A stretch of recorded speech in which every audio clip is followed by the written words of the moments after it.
Dear students, नमस्कार। हमारे YouTube channel free पढ़ाई में आज के इस वीडियो में हम लोग क्लास 10 का मैथ को देखेंगे और ये जो है चैप्टर 3 है ना। और चैप्टर 3 में आज हम लोग क्या देखेंगे, ये वज्र गुणन विधि। क्या है? वज्र गुणन विधि।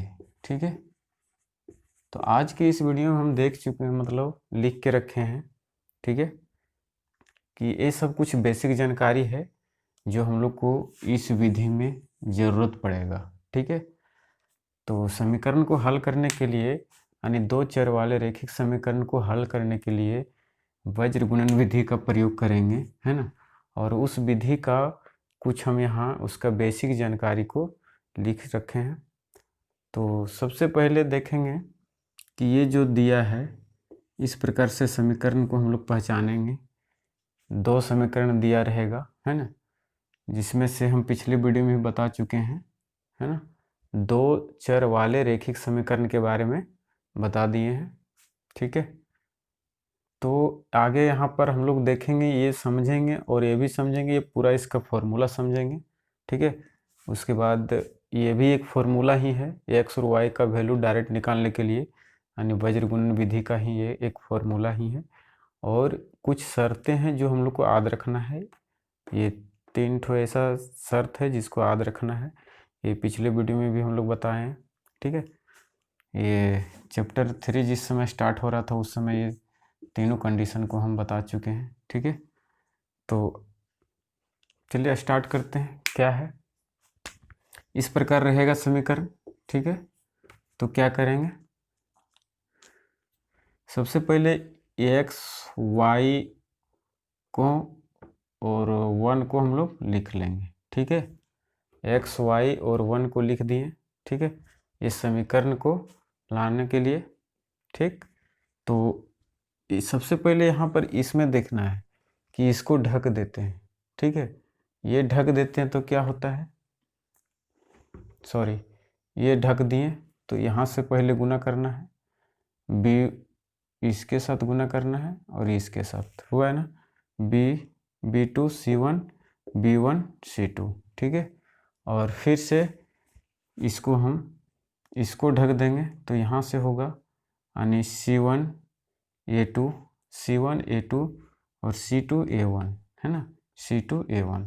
फिर इसको ढक देंगे तो ये गुना हो जाएगा इसके साथ, B2 यानी A2 A1 B2 A2 B1। देखिए ये जो तीर का निशान है ना, ये इधर से गया है, यहाँ से यहाँ से यहाँ, यहाँ से यहाँ और यहाँ से यहाँ, यहाँ से यहाँ और यहाँ से यहाँ। ठीक है, तो यहाँ पे लिखे हैं इसी को, यहाँ पे देखिए B1 C2, तो B1 C2 गुना में फिर माइनस चिन्ह है, B2 C1 B2 C1, फिर इक्वल टू दिए हैं।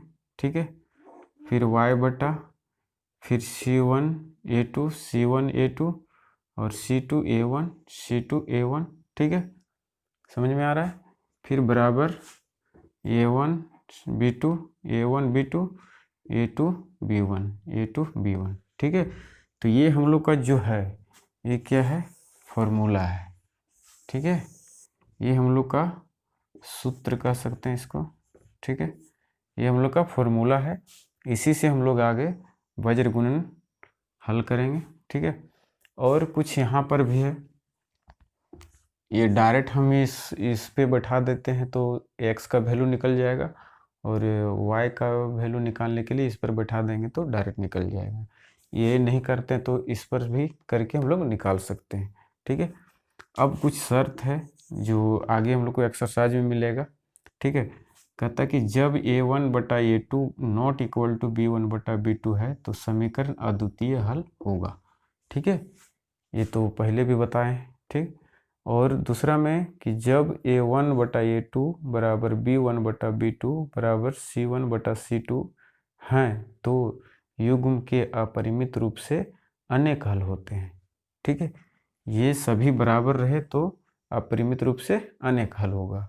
ठीक है, फिर है तीसरा में कि जब a1/a2 बराबर b1/b2 not equal to c1/c2 है तो युग्म का कोई हल नहीं है।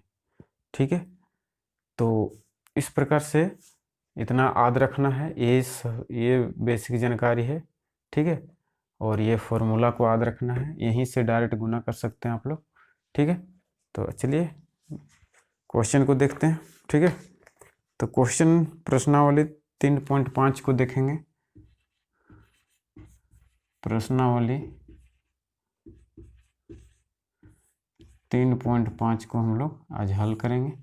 ठीक है, कुछ प्रश्न को तो लिखा है कि निम्न रैखिक समीकरणों के युग्मों में से किसका एक अद्वितीय हल है। ठीक है, फिर कहता है किसका कोई हल नहीं है या किसके अपरिमित रूप से अनेक हल है। ठीक है, यहाँ तीनों लिखा हुआ, अद्वितीय हल, अपरिमित रूप से अनेक हल और कोई हल नहीं, ये तीनों पूछ रहा है ना, कि निम्न रैखिक समीकरणों के युग्मों में से किसका एक अद्वितीय हल है, किसका कोई हल नहीं है, किसके अपरिमित रूप से अनेक हल है। तीनों कंडीशन लिखा हुआ प्रश्न में। फिर कहता है कि यदि अद्वितीय हल की स्थिति में है तो उसे वज्र गुणन विधि से हल करना है। ठीक है, यदि अद्वितीय यानी इस स्थिति में रहे, ये स्थिति में रहे तो हम लोग वज्र गुणन विधि से हल करेंगे समीकरण को। ठीक है, तो चलिए आगे क्वेश्चन को देखते हैं। ठीक है,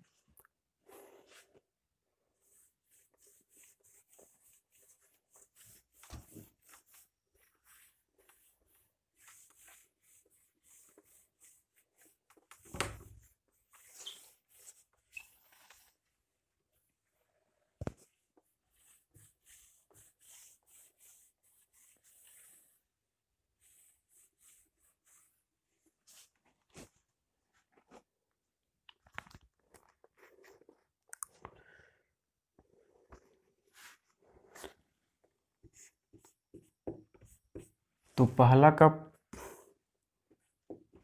पॉइंट देखेंगे, है ना।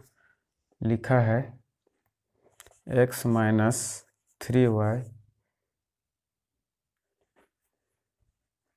x minus 3y minus 3 equal to 0, और फिर लिखा है 3x minus 9y minus 2 equal to 0।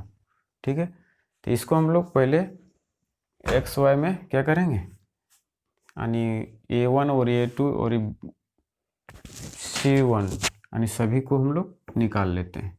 ठीक है, यहाँ लिख लेते हैं a1 बराबर, यहाँ इसके साथ क्या है गुना 1, b1 कितना है -3, तो -3 हो जाएगा, c1 कितना है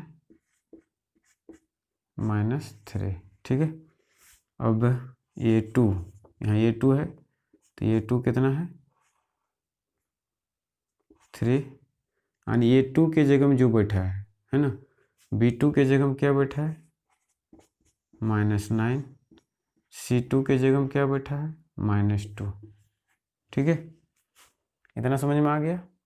अब हम लोग क्या करेंगे, कंडीशन को अप्लाई करेंगे, यानी इसको कंपेयर करना है ना। जैसे होता है a1/a2, तो इसको हम करेंगे 1/3, क्योंकि 1 a1 है और a2 3 है, तो ये 1/3 हो गया। फिर लिखेंगे b1/b2, तो ये हो जाएगा -3/-9, ये कट जाएगा, और 3 1 जा 3, 3 3 जा 9, यानी 1/3 होगा ये भी। फिर है c1/c2, ठीक है, और ये हो जाएगा -3/-2, ये कट जाएगा। ठीक है, तो ये आएगा यहाँ 3/2। ठीक है, समझ में आ रहा है। अब क्या है कि यहाँ हम तुलना करेंगे, तो क्या करेंगे, तुलना करने पर कि a1/a2 बराबर b1/b2 not equal to C1/C2। ये देखिए, ये 1/3 यहाँ भी, 1/3 यहाँ, लेकिन ये इसके बराबर नहीं है, ये अलग है ना। इसलिए ये दोनों बराबर है, लेकिन ये बराबर नहीं है। तो ये कंडीशन कहाँ पे है? इस पे है। तो यहाँ क्या होगा? तो ये युग्म का कोई हल नहीं है। ठीक है, समझ में आ गया? तो इसको कह रहा था कि इस रूप में आता तो हम लोग इसको वज्र गुणन विधि से हल करते हैं, लेकिन ये आ गया हम लोग का इस विधि में। ठीक है, तो क्या करेंगे, अब इसको आगे हम लोग हल नहीं करेंगे। ठीक है, समझ में आ गया? चलिए नेक्स्ट प्रश्न को देखते हैं, इसको मिटा लेते हैं।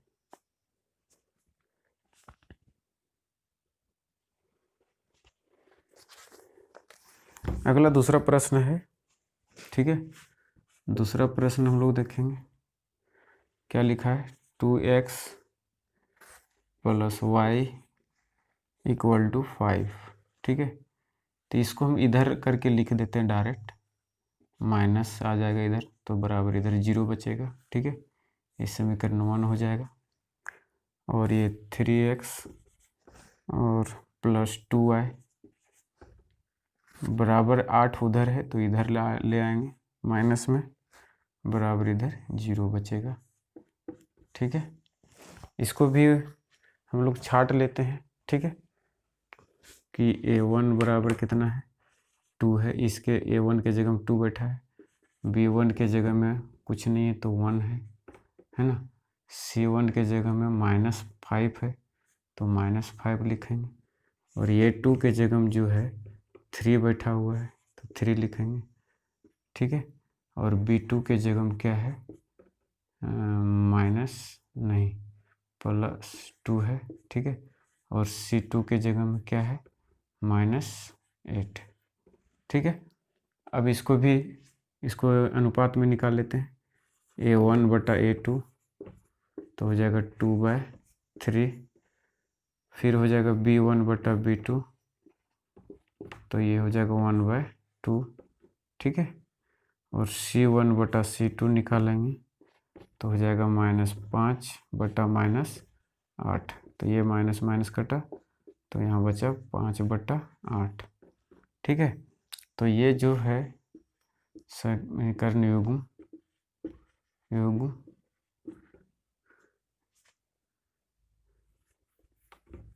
यहाँ लिख लेते हैं।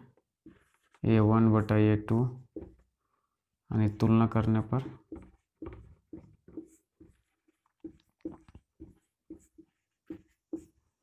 Not equal to b1/b2 not equal to c1/c2। ठीक है, तो ये जो है समीकरण युग्म अद्वितीय हल है, अद्वितीय हल है। ठीक है, तो अब देखिए यहाँ पे कह रहा था कि अद्वितीय हल जब रहेगा तो इसको वज्र गुणन विधि से हल करना है। ठीक है, तो चलिए इसको हम लोग हल करते हैं।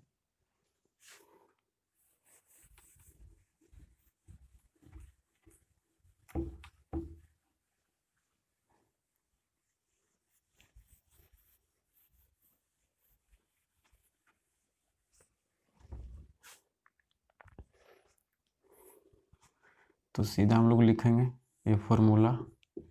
ठीक है, बराबर ये। ठीक,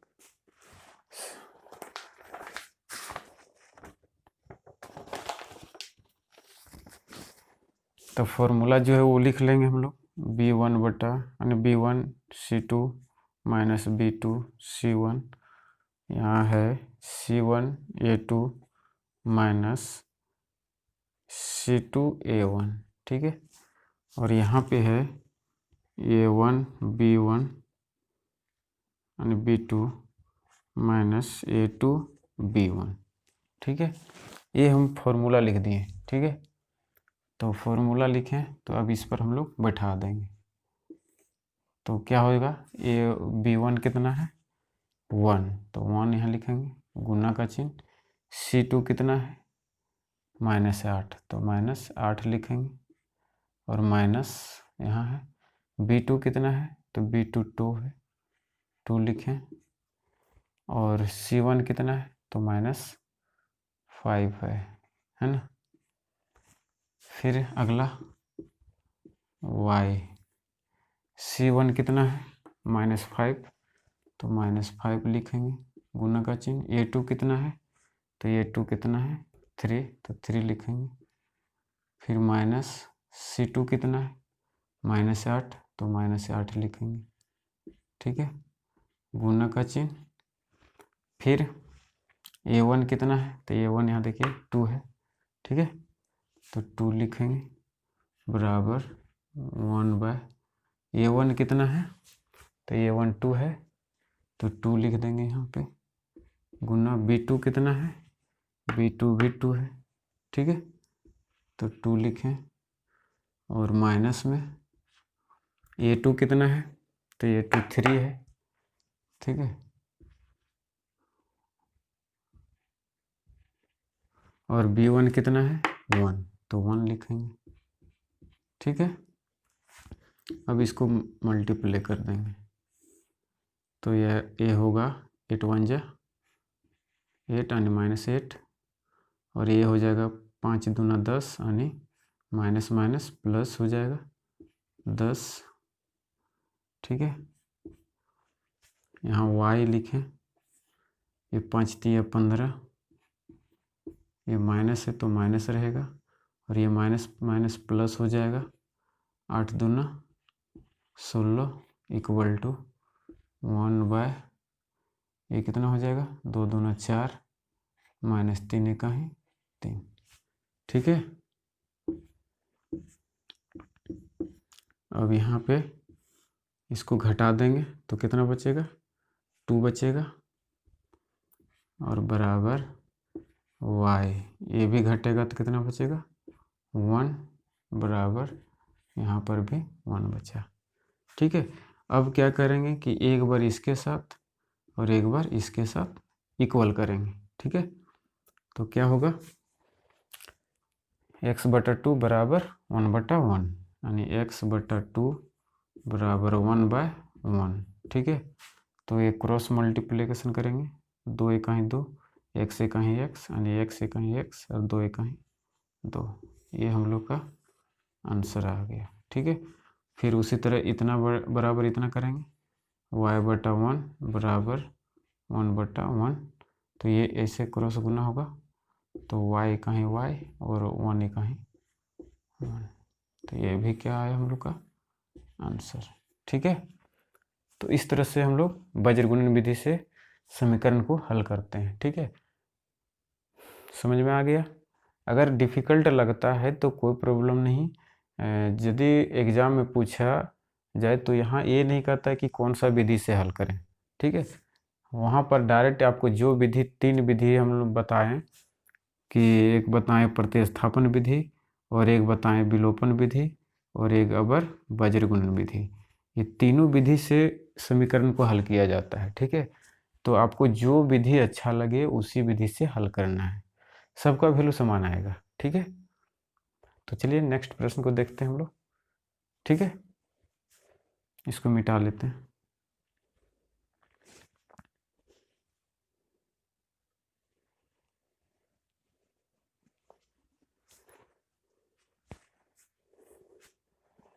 फिर से पहला का तीसरा प्रश्न हम लोग निकालेंगे, है ना।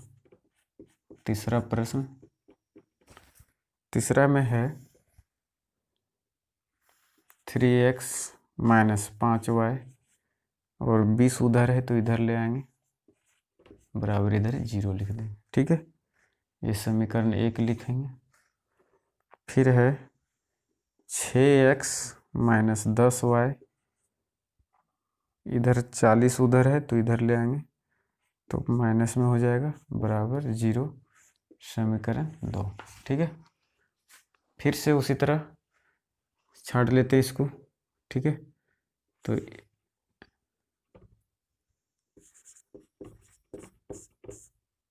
A1 इक्वल टू 3 है, B1 इक्वल टू -5 है और C1 इक्वल टू -20 है।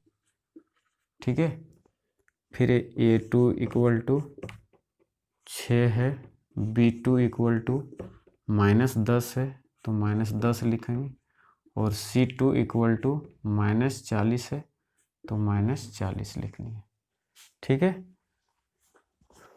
तो फिर से उसी तरह इसका अनुपात निकाल लेते हैं हम लोग। ठीक है, तो ये 1/A2 3/6, 3 1 जा 3, 3 2 जा 6 यानी 1/2 होगा। ठीक है, और फिर से B1/B2 तो होगा -5/-10, तो ये माइनस माइनस कट गया और 5 1 जा 5, 5 2 जा 10 तो हो जाएगा 1/2। ठीक है, फिर से C1/C2 तो ये क्या होगा -20/-40, तो ये कट गया और 21 जा 20, 22 जा 40 तो 2 यानी 1/2।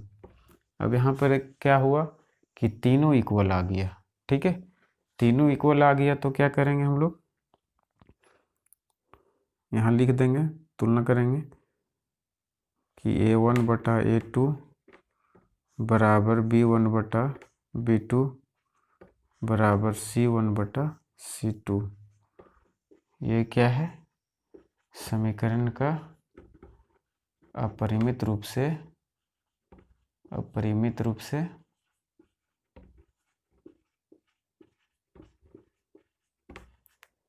अनेक हल है, अनेक हल है। तो प्रश्न में कहा है कि अद्वितीय रहे तब हम लोग बज्रगुणन विधि से हल करेंगे, लेकिन ये यहीं पे समाप्त हो गया। ठीक है, तो 4 नंबर का प्रश्न आप लोग बना के देखिएगा। ठीक है, और फिर से मिलेंगे आपको नेक्स्ट वीडियो में, चौथा प्रश्न लेकर आएंगे। ठीक है, तो आज के इस वीडियो में इतना ही, वीडियो लंबी हो जाती है, तो आशा करते हैं कि सब समझ में आ गया होगा, और नहीं समझ में आया तो कमेंट बॉक्स में ज़रूर बताइएगा। और यदि हमारे चैनल में नए हैं तो चैनल को सब्सक्राइब कर लें और बेल का आइकन को भी प्रेस कर लें। ठीक है, आज की वीडियो में इतना ही, और भाई सपोर्ट करो। ठीक है,